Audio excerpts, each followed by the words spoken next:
Oh, there's no sound. So let's start that again. Do what the will shall be the whole of the law. And welcome to our finally, weekly catch ups online. As you can see, I'm still not very good at that because, of course, I had no sound at the beginning of this. But hey, we're doing better now with the sound. Okay, so yes, everybody can hear me. That's fantastic. All right, so what we have on plan tonight? First of all, I already see some questions. That's great. Um, so anyone doing anything special for the eclipse tonight? Vigil to issue my URL. I think I wonder if I could be good to have one of these lives where I actually speak a little bit of my experience with your issues and the laws. Uh, maybe in the future. I'm personally not doing much tonight. Not doing anything on the eclipse. In fact, um, I think eclipses are very difficult energies, and in general, I lay low during eclipses. I don't have to. I think there's other moments where the kind of magic I do works better. Um, I'm not. Of course, eclipses can be used in very specific ways. But let's say no, I'm not doing anything in particular tonight. But absolutely, if you let me know what you are doing, that would be would be very interesting. So go. I mean, if you want to tell us a little bit more about what you're doing in your vigil to issue, uh, share it with us. Before going into onto tonight's topics, which I think is going to be a good one, on the concept of the crossing the abyss, the Kabbalistic abyss. What is this thing, right? As usual, I have to do a little bit of presenting what I'm doing. Right? So as you can see, in 1 month from now, literally in 1 month from now, we are finally starting with the Magic Without Tears course. Once again, this is going to be the last live cohort. After this run, I think I will be done with this material. I will at that point I will have run like two courses of for a total of 7 months. I will have a total of maybe 36 hours of recorded content, plus recorded rituals, plus recorded audio. I wrote a book on these topics. I think these topics will be thoroughly done. If you are interested in joining me for this last Magic Without Tears entry level course, well, this is your chance. You can find the link on magic.marcovisconti.org. There are installment plans. If you prefer to pay, over time, that's absolutely fine. You just have to send an email to me at marcovisconti.org. All the information is on my website. Actually, right now on my website is if you go to marcovisconti.org, I finally put together 2 pages for both courses that I do, so you can actually read everything that you need to read, including some testimonial for those who already took the course before. Spoke of 2 courses because, of course, the other one that is ongoing is 12th Hour Magic. Um, we're just about to reach the midpoint of the course, so we already did what's like 9 weeks, well, 10 weeks now, and we're going to run till July. I think this might be another time where I do this live session, and possibly this will be it, because I mean the this course on the Thought Tarot, it's so intense. There's so much to say that I think once everything is done, I got a little bit better at putting courses together over the last years. So all the information it's already there. I might end up writing a book on this material as well. So I might already have started, in fact, but we'll see where we're going, because the other I'm also planning to create to work on a third course on more advanced magic, and possibly there will come a book out of that as well. So yeah, I know, crazy, right? So once again, if you have any curiosity about what I'm doing here and you want to be part of these courses, just head to my website and all the information is going to be there. Now, just go back to that. So let me just see the chat a little bit. What's happening here? Oh, Liliane is asking, will you make a video about Hecate? I don't know. I don't work with Hecate. or Hecate, right? You can how do depending on how you want to pronounce it. I know she is incredibly popular right now. She's been, I mean, rightly so. But I do not work with her at all. And honestly, I'm thinking of people like Jason Miller and Jack Grail. They have fantastic courses on Hecate. I'd rather have actual experts speak about it. My, my my area of expertise is magic with the K and Thelema. Um, I might do one of these videos on Babylon, maybe as an introduction of on the understanding Babylon lesson that I already have available. And on the note, again, right? Well, that's it. It's coming again. On the 13th of June, I will present under my classical understanding Babylon at the College of Psychic Studies. You can't really read much here, but it's basically you'll find a link in the usual places. Uh, and I'm speaking about Babylon because Babylon really is conflated a lot of the times. She is conflated with Hecate.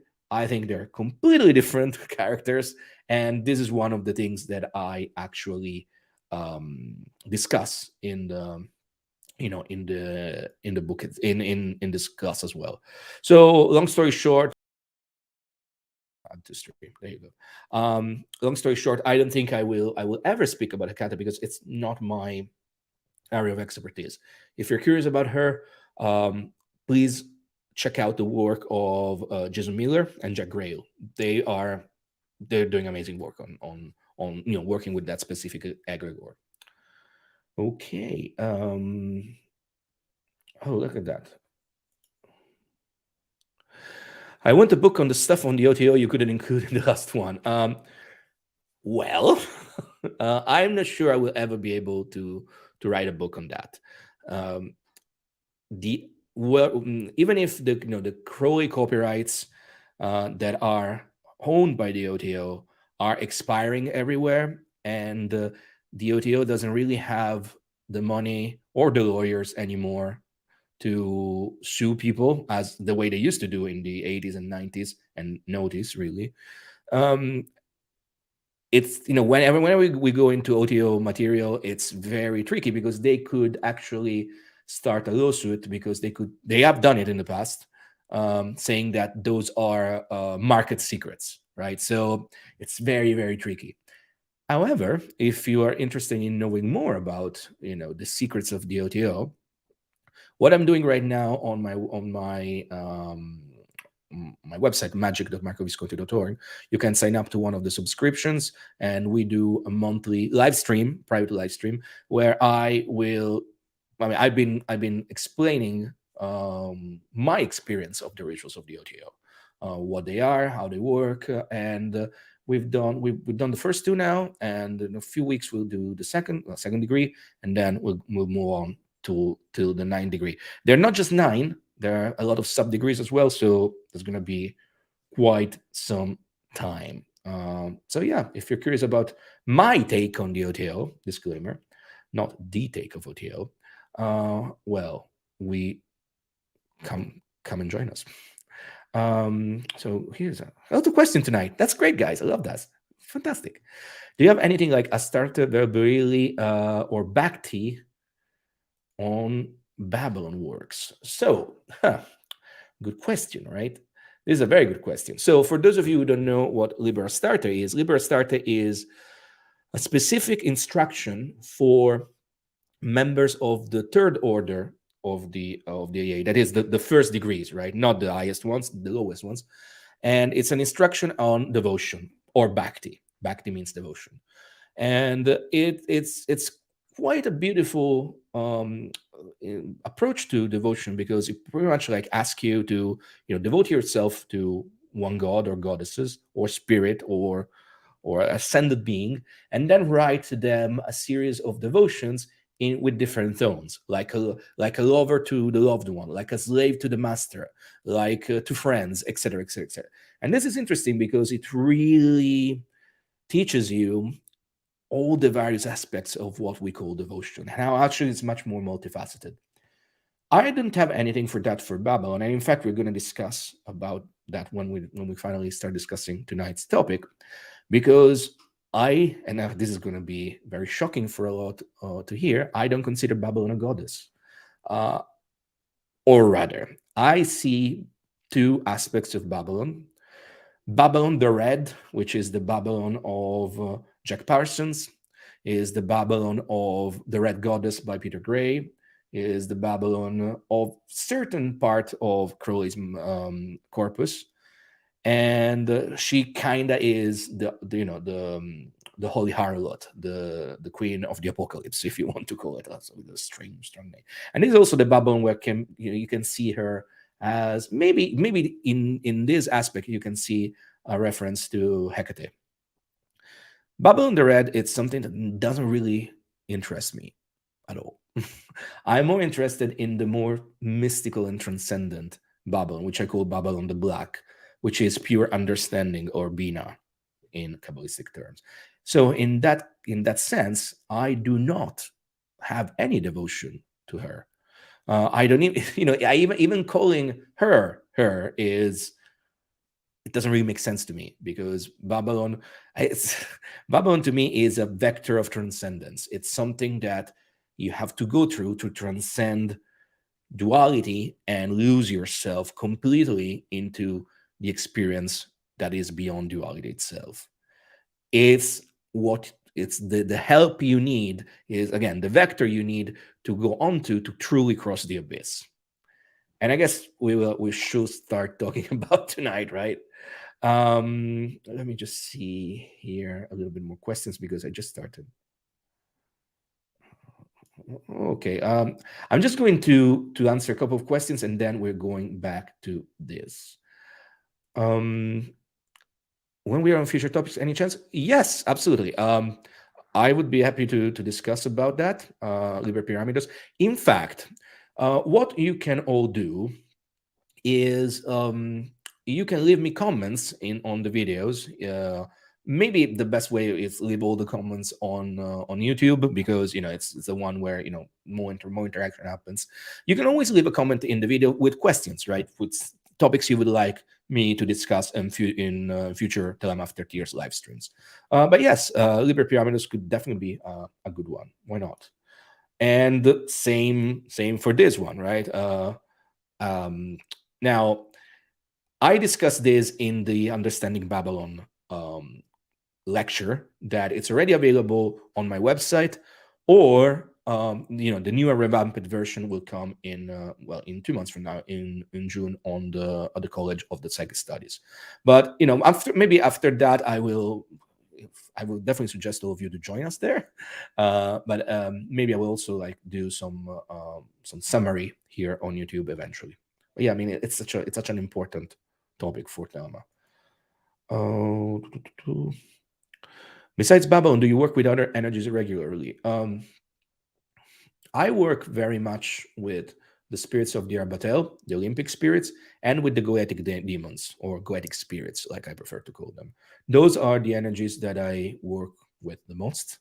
And then with a series of ultra localized genius loci, that is ultra localized spirits of the place, like literally spirits that live in this house, or in general the spirits that join me everywhere I go. I bring them with me, almost like my invisible family.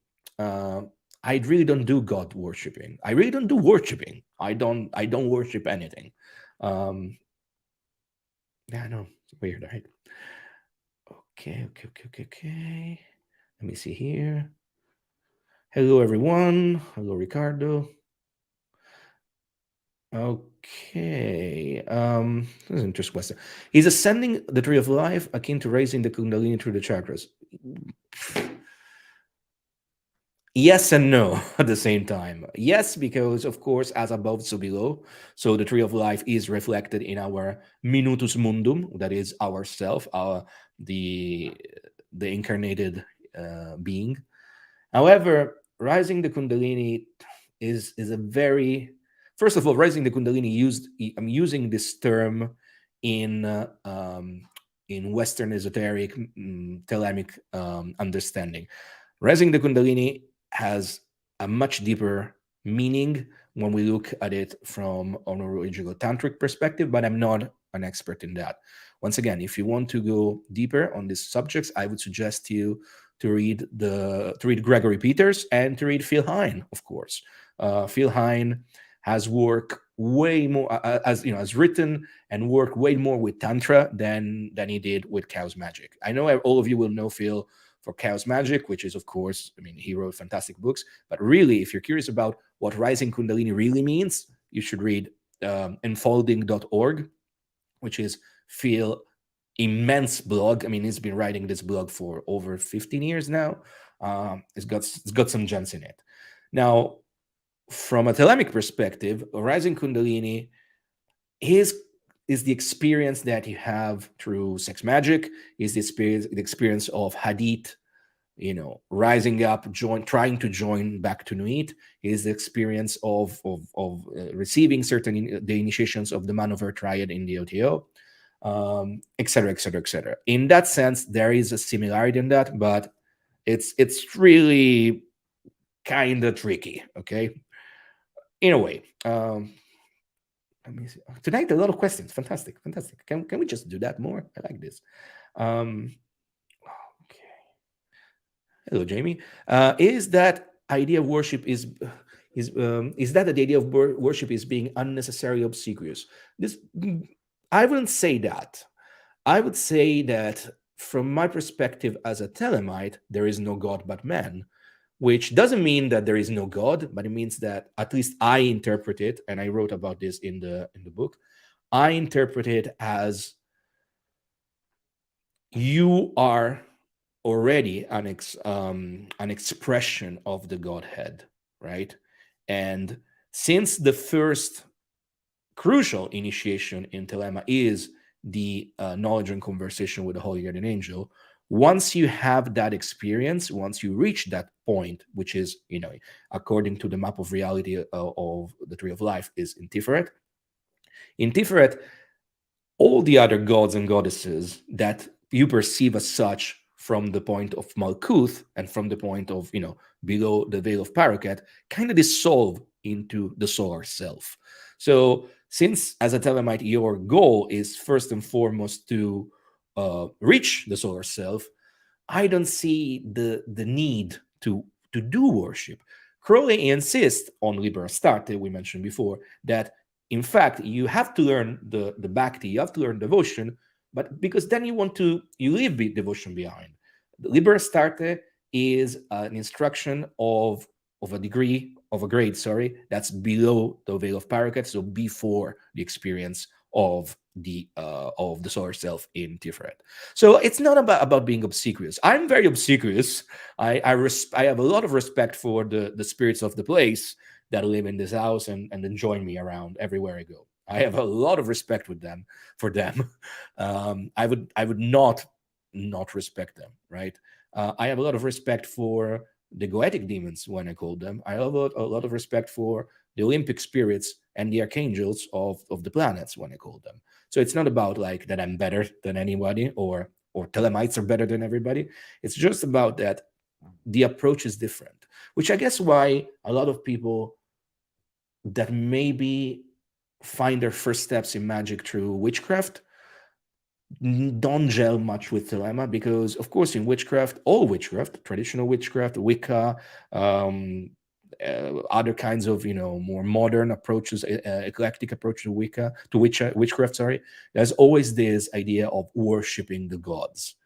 The magician, the Thelemic magician, really aspired to be a god, which is, again, sounds very bad because of the bad rep that we had from E.A. Cotting and that shit called Become a Living God. It's not that, but I guess I make my point, right? Okay. What's happening here? Oh, I think that spirits of place exist everywhere. There will be places that are more rich with in density, and more places that will be very very barren. But in general, they're everywhere. However, the more you recognize them, the more they will recognize you. And then a family does build around you. Okay. This is similar to the concept that you had in Rome, in ancient Rome, of the lares and the penates, the gods of the family. It's the same idea, really. It's not just ancestors, can be the ancestors, but it can also be other kinds of spirits. Um, from the way I see the world, we are constantly swimming in spirit. There's spirits everywhere, and they exist on a spectrum of different layers of reality. And so, as a magician, as magicians, we can hone our senses, that is, building our body of light, to start to recognize them more easily.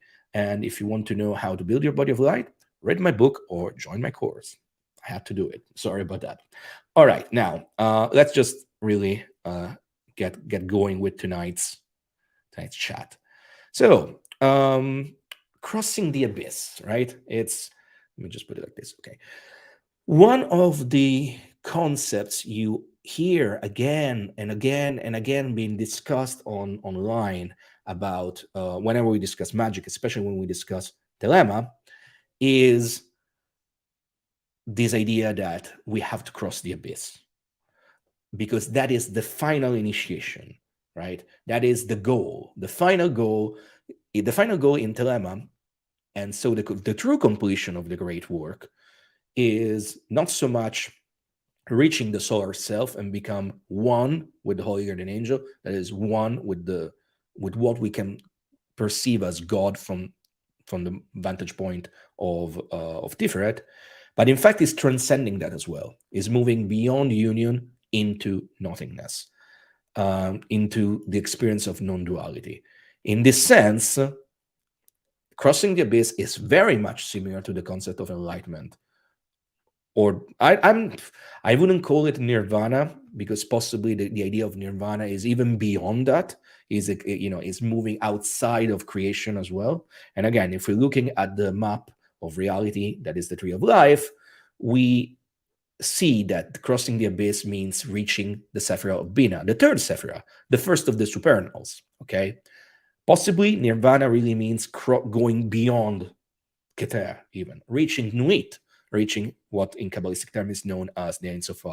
But in many ways, crossing the abyss is the concept of awakening, of enlightenment, of a state of absolute stillness in many ways. Okay, now, one of the problems that I personally have with how much this is, the way this is discussed in this, and I'm going to leave the image of Babylon here, because she really is our vector, right, to reach this point.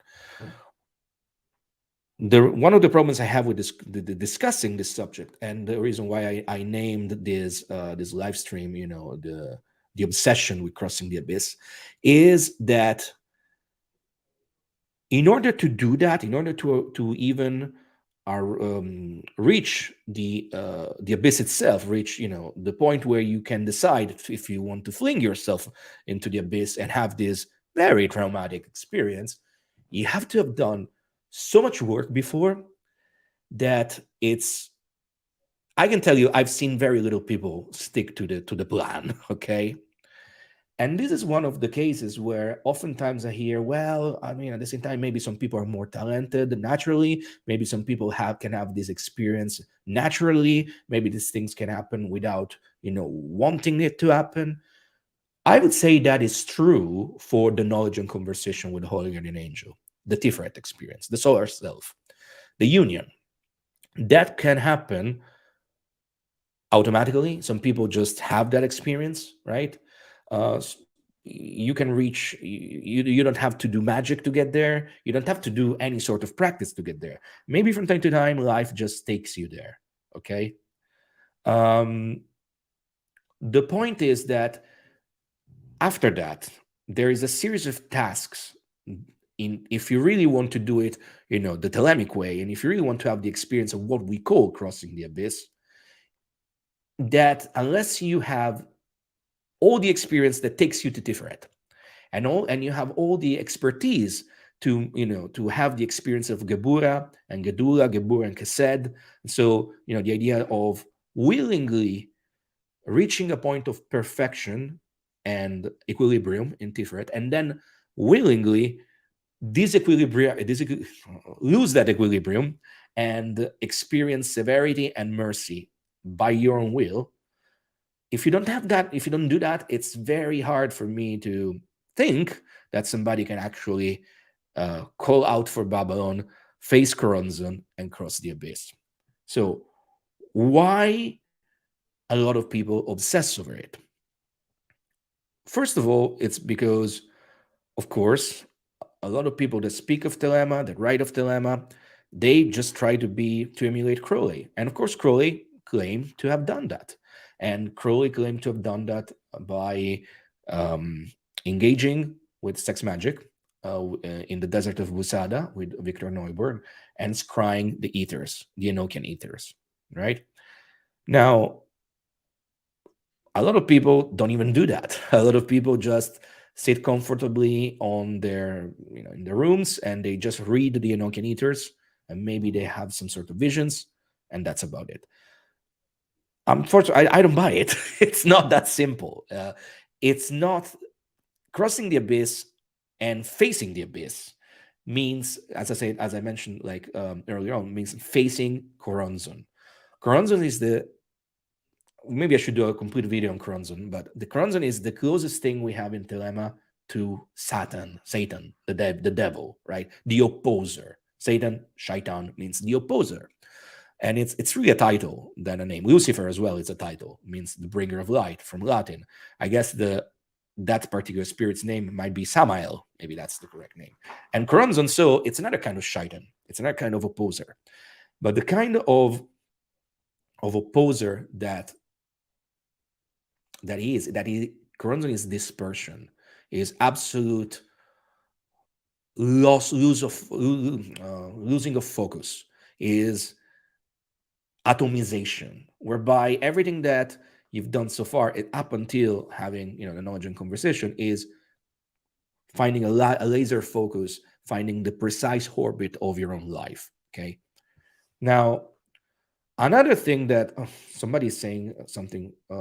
Keep in mind, Crowley did not complete the Abramelin operation. That is true. However, he did complete the experience of the Holy Guardian Angel by with Liber Samek. It's true that he didn't finish the Abramelin operation, but Abramelin is only one way to get there. I guess that if you stick with me on May the 11th, I mentioned this last week, but on May the 11th, I will do a live stream with Justin Zledge of Esoterica and Aaron Leach of a lot of great books. We will discuss, we will watch and comment on A Dark Song. Great, I think it's a great movie. And I think that me and Aaron will have to put our differences aside to watch it, because we have very different understanding and very different perspective on what the Abramelin does, how the Abramelin works. I did the Abramelin. I mean, I did my version of the Abramelin. I'm not going to say more, because I will explain the way I did it on that live stream. And of course, he's done his way. And my point is that the Abramelin is one way of doing it, right? Liber Samek might be another, even if in the book I think I explain quite clearly that Liber Samek is more a blueprint than a recipe. Like, it's more like, okay, understand how this ritual work and then create your own. And Crowley says it says it in Liber 185, which is one of the foundations of the AA, that no one should know the name or the ritual by which you invoke your own God, which is your own guardian angel. So another question, guys, I'm loving this. It's kind of difficult to keep my train of thought, but I love the questions. Do the Black Brothers refuse to cross the abyss? So what is a Black Brother? As usual, every time we use terms like black, yellow, there's no implication of race here, nor ever was. The Black Brothers are those who after having become very powerful, after having had the knowledge and conversation with the Holy Guardian Angel, and after having had the experience of Geburah and the experience of Kesed, they refuse to cross the abyss because they hold on to their own egos. They hold on to the power they created, not understanding that a much bigger power will come from letting go. You see a lot of this. Maybe you've heard me railing against online gurus and pound shop prophets in the last year, and I'm not gonna name names, but those are the Black Brothers. Those are the ones who try to create their own little cults, pretty much, because they think they are all powerful. They think they are invincible. They think they know better, and then they don't let go. They don't lose themselves into the cup of Babylon. So that's why they do that. No worries, Wicked Radiation. Derail me all the time. It's funny you mentioned this because most of you will not know, but during the lockdowns years, right, 2001, 2020 onwards to 2022, those 2 years, I was doing this every week, at times like 2-3 weeks at a time for my patrons. And it was on Zoom. It was much more of a conversation, right? So I love doing this. But the problem is that I really, I can go in places with it. And you know what? Let's do a little bit of this because it's fun. No, I don't know what the Better Thelema Discord server is. I always had horrible experience with public Thelemic servers. It's full of OTO people that hate me. It's full of Nazis. It's full of usual, Magister Templi, everybody that has crossed the abyss. Usually my experience with public Thelemic servers is terrible. But if you think this is a good one, send me the link. I'll give it a go. And then maybe I will tell you exactly what I think about it. Okay, let me see. Is void meditation the best practice to cross the abyss? That's a good one. Possibly, it's a good start. Okay, I would like to say out loud now, because I haven't said it yet. I do not claim to have crossed the abyss. Possibly because the experience is beyond language, being beyond duality, and duality really is represented by language in my experience. I'm speaking, you're listening, and what is behind us, this language, this communication, creates this duality, creates this polarity. Yeah, there's a transmitter, there's a receiver, right? And vice versa if we were on Zoom. So to even say that you've crossed the abyss, I think it's misleading at best. I don't think it's something that can be put to words. Crowley did, right? Others did. Belarion, Jack Parsons did. Akkad, Charles Stansfield Jones did. There are plenty of others that claim to have done it. Unless my understanding Bina, will change drastically in the coming years, I don't think you'll ever hear me saying that I've crossed the abyss. I can tell you that, in AA terms, I am what's called a babe of the abyss, right? I am there. I've done everything that had to be done before, but that's about it. Also, as I said many times, I hate hierarchies. I don't think they work. I don't think again, this obsession with the grades, this obsession with where am I, it's misleading. It takes you away from the experience. But a shunyata meditation, a void meditation, the concept of the void can be a good starting point if you've done all the work before, right? You have to have done the work before. You have to have had undeniable experience of the union with the angel. That is, you have to have somebody that speaks to you and gives you information you don't have. Okay? That's what the union with the Holy Guardian Angel means. Means having a direct connection with something that will speak to you. And by speak, I don't mean you hearing voices. It can be different things from different people. But you're going to have information you didn't have before. And after doing that, you have to spend time by experiencing the severity and the martiality of Mars, of Geburah, and the prosperity and the the benign experience of Kesed, of Jupiter. Only then you can actually say, okay, let's get started on this other experience. Now, why were we here? So why is the obsession? I think that another reason of all this obsession, again, because people want to prove that they've done something cool, right? But also because Crowley did say I have the notes here. Let me get them. Well, he did leaves us. He did leave us with something called. Let me just say this. Goodbye, Mark. See you next week. Don't cross the abyss too much, though. So Crowley did leave us with something called the Oath of the Abyss, and I'm going to read it to you.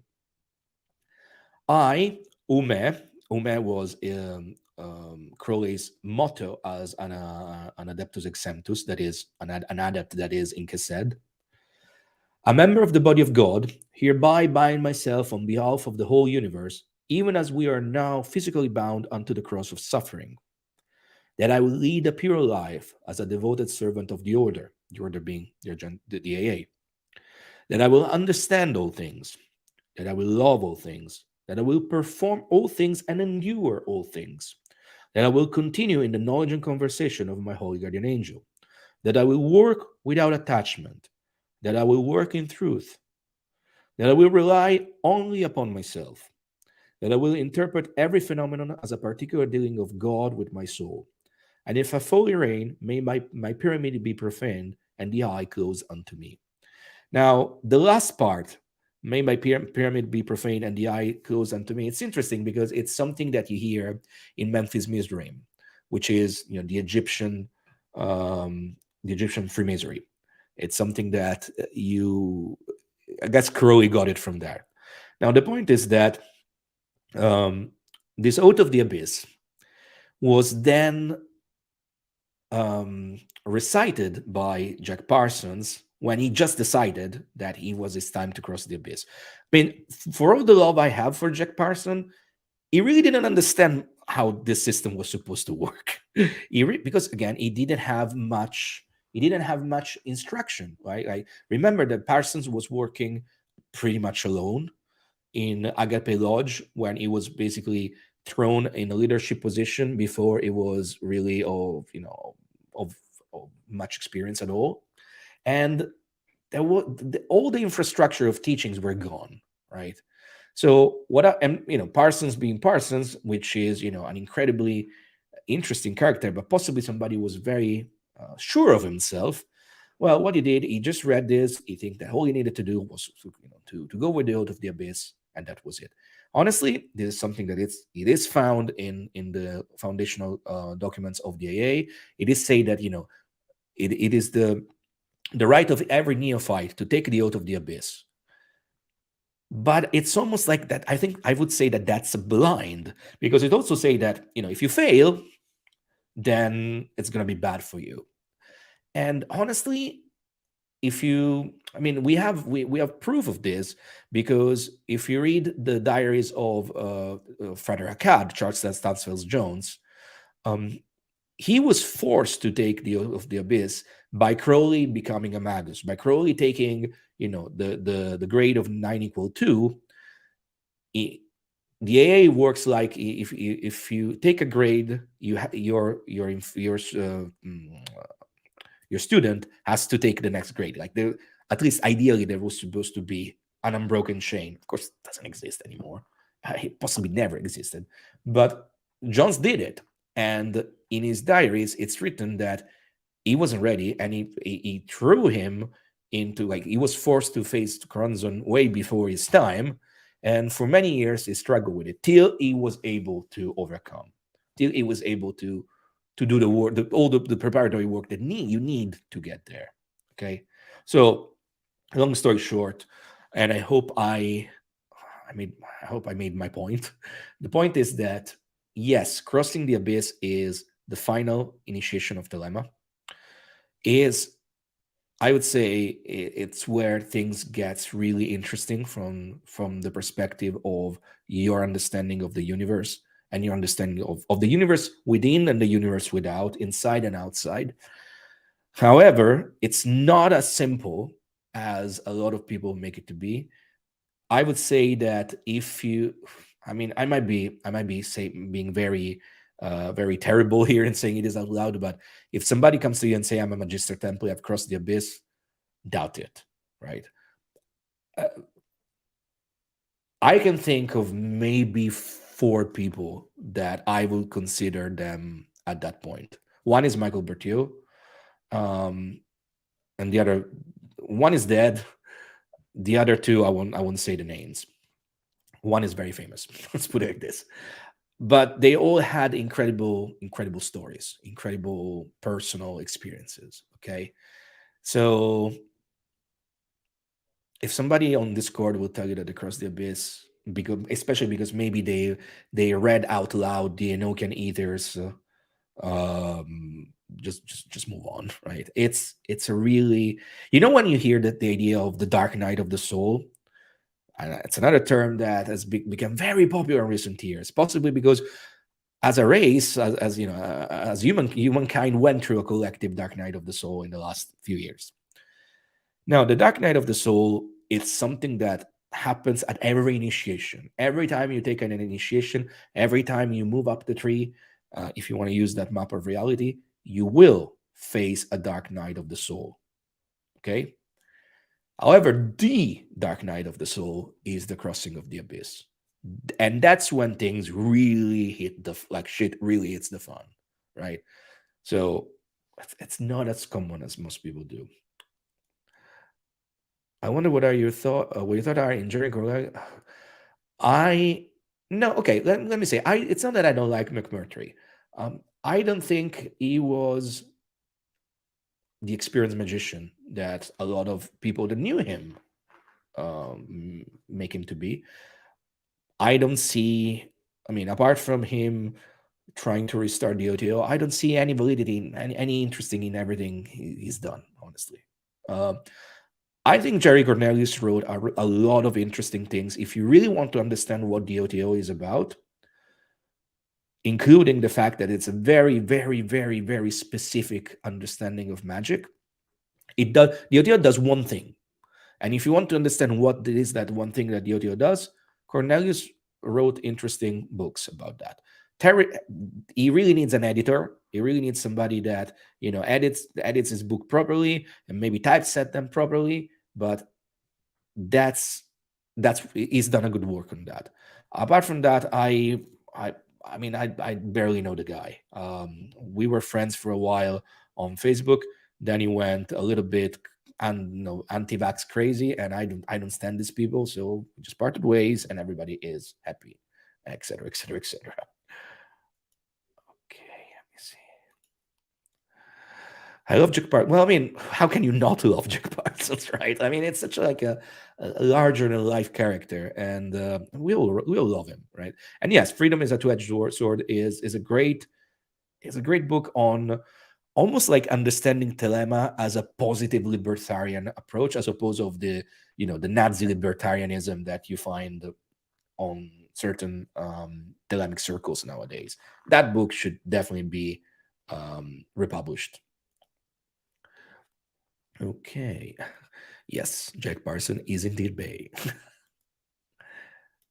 Okay. The dark night of the soul is triggered when all carrying imprints of scripture come to the surface.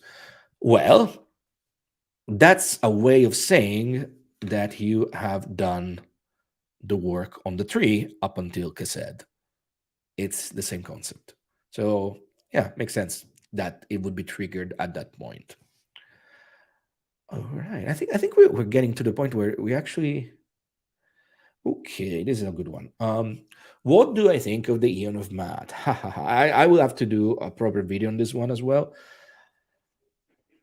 In my book, I go into this a little bit, and I definitely think that eons are not tied to space and time. Surely not tied to time. It's definitely possible that eons do overlap. And I think this was like somebody said, I think it was Frater Shiva, which is not OTO Frater Shiva, was Solar Lodge Frater Shiva on Lashtal some years ago. He said something that I really resonated with. And he said something akin that we're still living in the Eon of Osiris. There's a lot of patriarchy. There's a lot of loss of freedoms around us. There's a lot of oppression.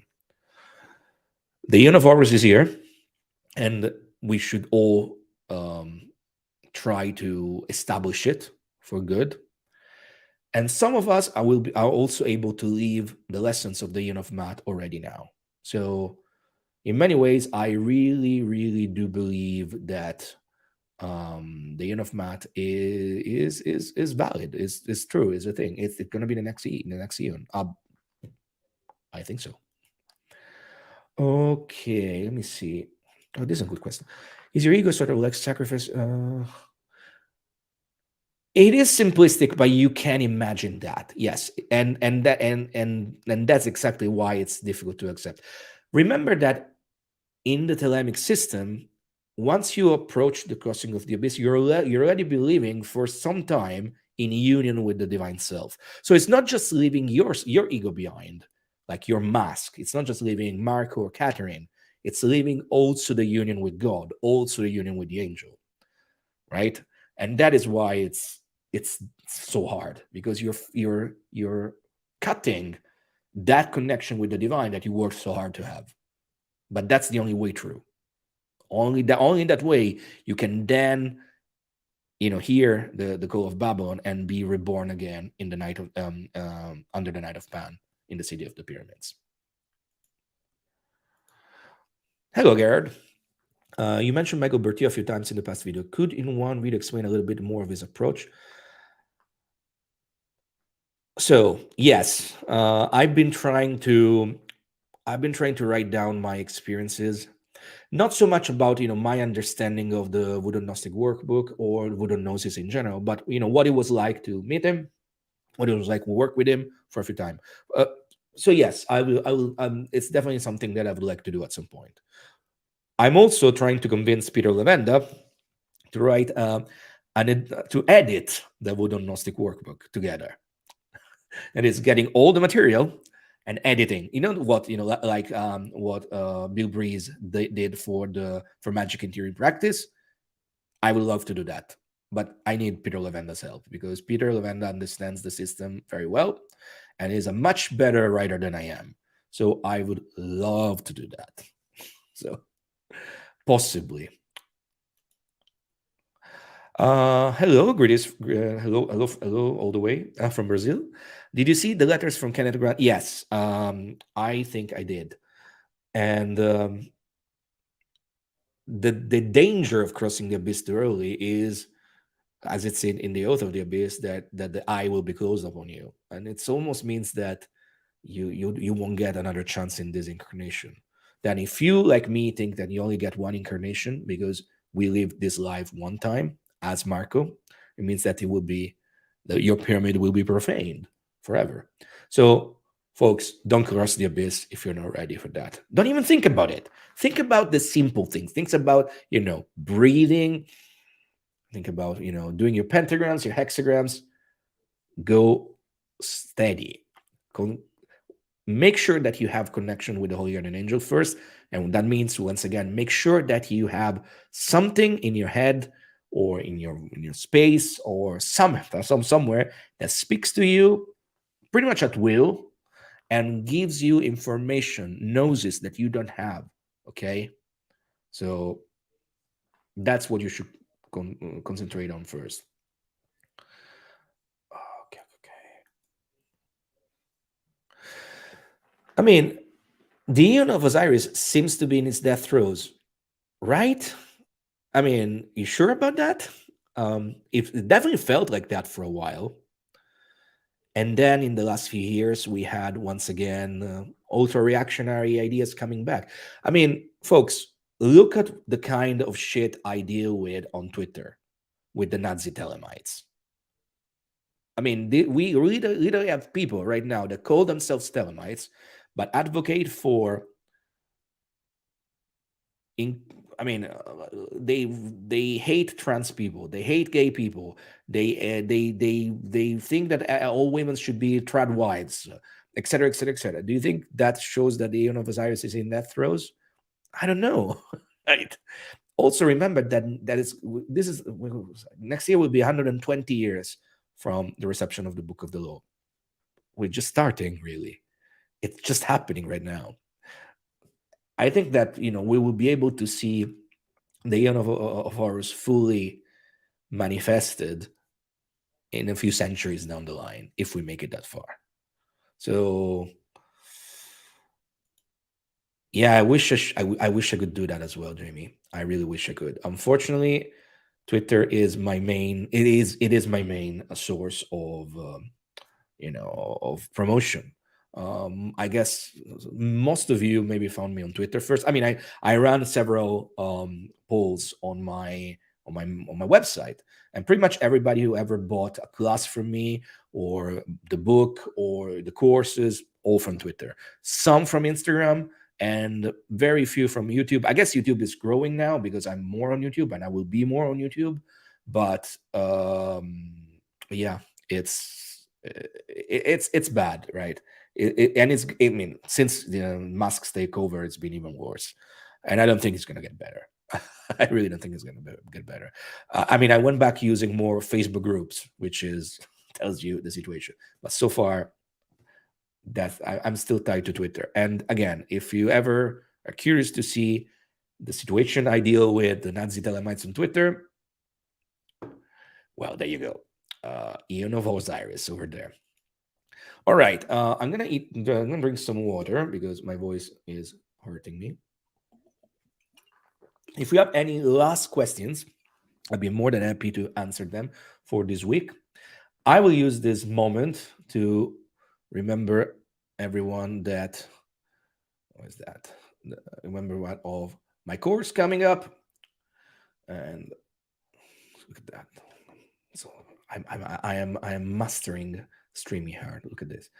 And so if you want to join us on Magic Without Tears, do it because we're going to have a lot of fun. And it's going to be the last cohort. You have all the information, and you also be able to, if you want to pay by installments, let me know by email or drop me a comment here on this video, and we'll make it happen. Okay. And yeah.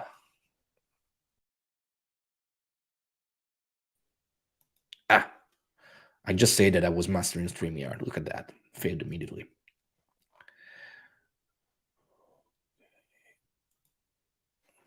Okay, I think this is going to be the last one. What kind of energy is specifically involved for the dissolution of the ego? Well, that's what sex magic is about, right? I mean, sex magic is about finding that particular point of dissolution. Well, I mean, think of the orgasm. Think of the ecstasy of the orgasm. It's called the petit mort in France, the little death, because something dissolves there. What dissolves is that part that you call yourself. So a lot of sex magic is about that. A lot of sex magic is about dissolving the ego, right? But remember that I want to say this very clearly. It's not about just like, okay, the ego is bad, fuck the ego, dissolve the ego. You have to have knowledge and conversation first, which means that you have to reach the solar self. It means that you have to exalt the ego first. You have to get to the point where you become the radiant sun, or the radiant sun, the radiant star of your own solar system. Only then you'll be able to work on the next steps. So remember, folks, the ego is not bad. It's not your enemy. That's new age shit. Okay, can I say that on YouTube? I don't think I can. Anyway, all right. My voice is going because, of course, I'm still going. So I think that's it for now. It's been a pleasure. I really enjoyed this tonight. Thank you all. By all means, leave me comments, leave me ideas for the next live streams. If you want to support me, you can become a member here on YouTube. You can buy super chats, super stickers. You click the thanks button, and of course, you can join Magic Without Tears at magic.marcovisconti.org. There's courses there. There's also subscriptions where you can you can find over 3 years now of material, and we have a lot of fun. Okay. So, well, it's been a pleasure. Do what the will shall be the whole of the law. Love is the law. Love and the will.